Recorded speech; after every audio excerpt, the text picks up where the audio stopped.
সংগঠনটা আপনি কি বলবেন, রেজু ভিত্তিক বলবেন না সহযোগী বলবেন, কি বলবেন? মানে এটা তো কোনো ইন্ডিপেন্ডেন্ট অর্গানাইজেশন। জামাত ইসলামের ছাত্র সংগঠন, ইসলামী ছাত্র শিবিরটা কি?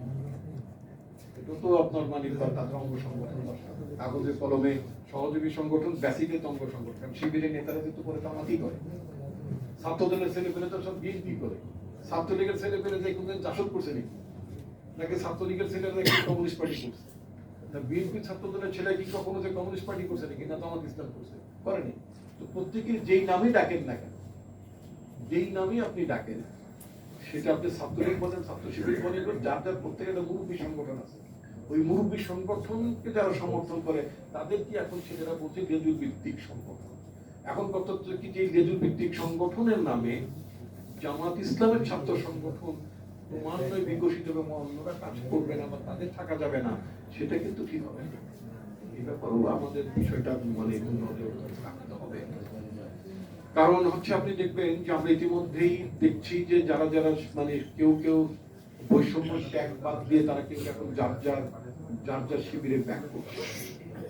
যেমন ইতিমধ্যে একজন দেখলাম সাদিক কায়েম নাম, সাদিক কায়েম, তিনি শিবিরের ঢাকা বিশ্ববিদ্যালয় শাখার নেতা ছিলেন, প্রেসিডেন্ট ছিলেন।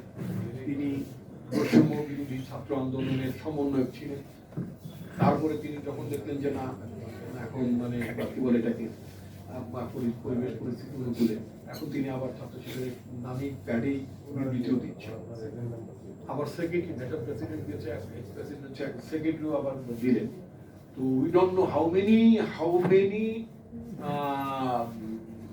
civil presidents, secretaries and workers belong to এই বৈষম্য ছাত্র বিরোধী আন্দোলন।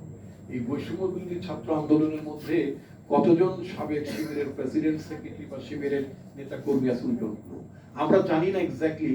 ছাত্রলীগের কতজন বিভিন্ন পর্যায়ের নেতা, ছাত্রলীগের বিভিন্ন পর্যায়ে কতজন নেতা এই বৈষম্য বিরোধী ব্যানারে ঘাপটি মেরে আছে সেটাও আমরা জানি না। ইতিমধ্যে এক দুজন এক্সপোজড হয়েছে। এই যে ঢাকা বিশ্ববিদ্যালয়ে এফএইচ হলে যে তোফাজ্জল নামে যে আপনার মেন্টালি রিটার্ডেড একটা যে মর্মান্তিক মানে হত্যাকাণ্ডের শিকার হয়েছেন যে ছেলেটি, তার এই যে মব মানে আমি অত্যন্ত মানে স্বাভাবিক অত্যন্ত আমার প্রিয় ক্যাম্পাসে একটি অমানবিক ঘটনা ঘটেছে। কিন্তু এই অমানবিক ঘটনাটি হোতাটা কি? এই অমানবিক ঘটনা হচ্ছে একজন ছাত্রলীগের সাবেক নেতা, যিনি পরবর্তীতে বৈষম্য ছাত্র বিরোধী আন্দোলনে ৭৭ এসে সমন্বয় এসেছে এই কুকর্মগুলো করেছে। একইভাবে জাহাঙ্গীরনগর বিশ্ববিদ্যালয়ে ছাত্রলীগের সাবেক প্রেসিডেন্ট অথবা সাবেক নেতা শামীম মোল্লা, তার যে মর্মান্তিক হত্যাকাণ্ডের ঘটে ছাত্রলীগ করে, সো হোয়াট?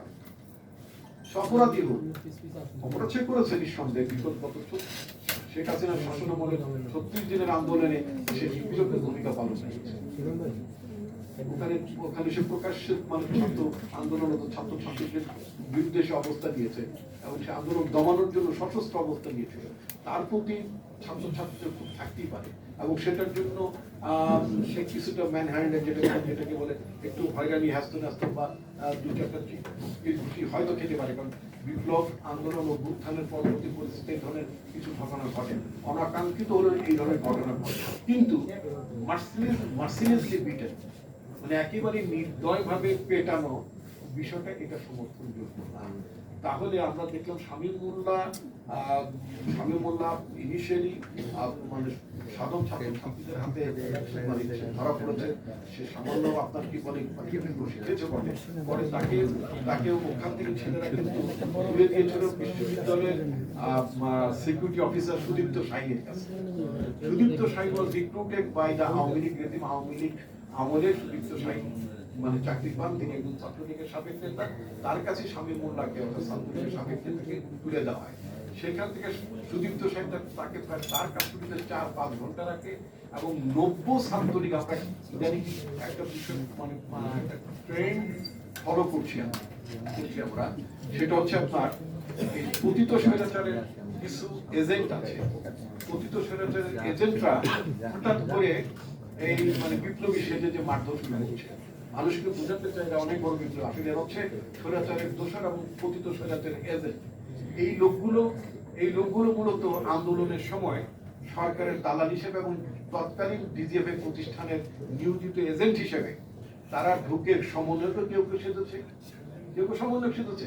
শেখ হাসিনার আমলে ডিজিএফ এর এজেন্টরা কেউ কেউ সমন্বয় সেজেছে।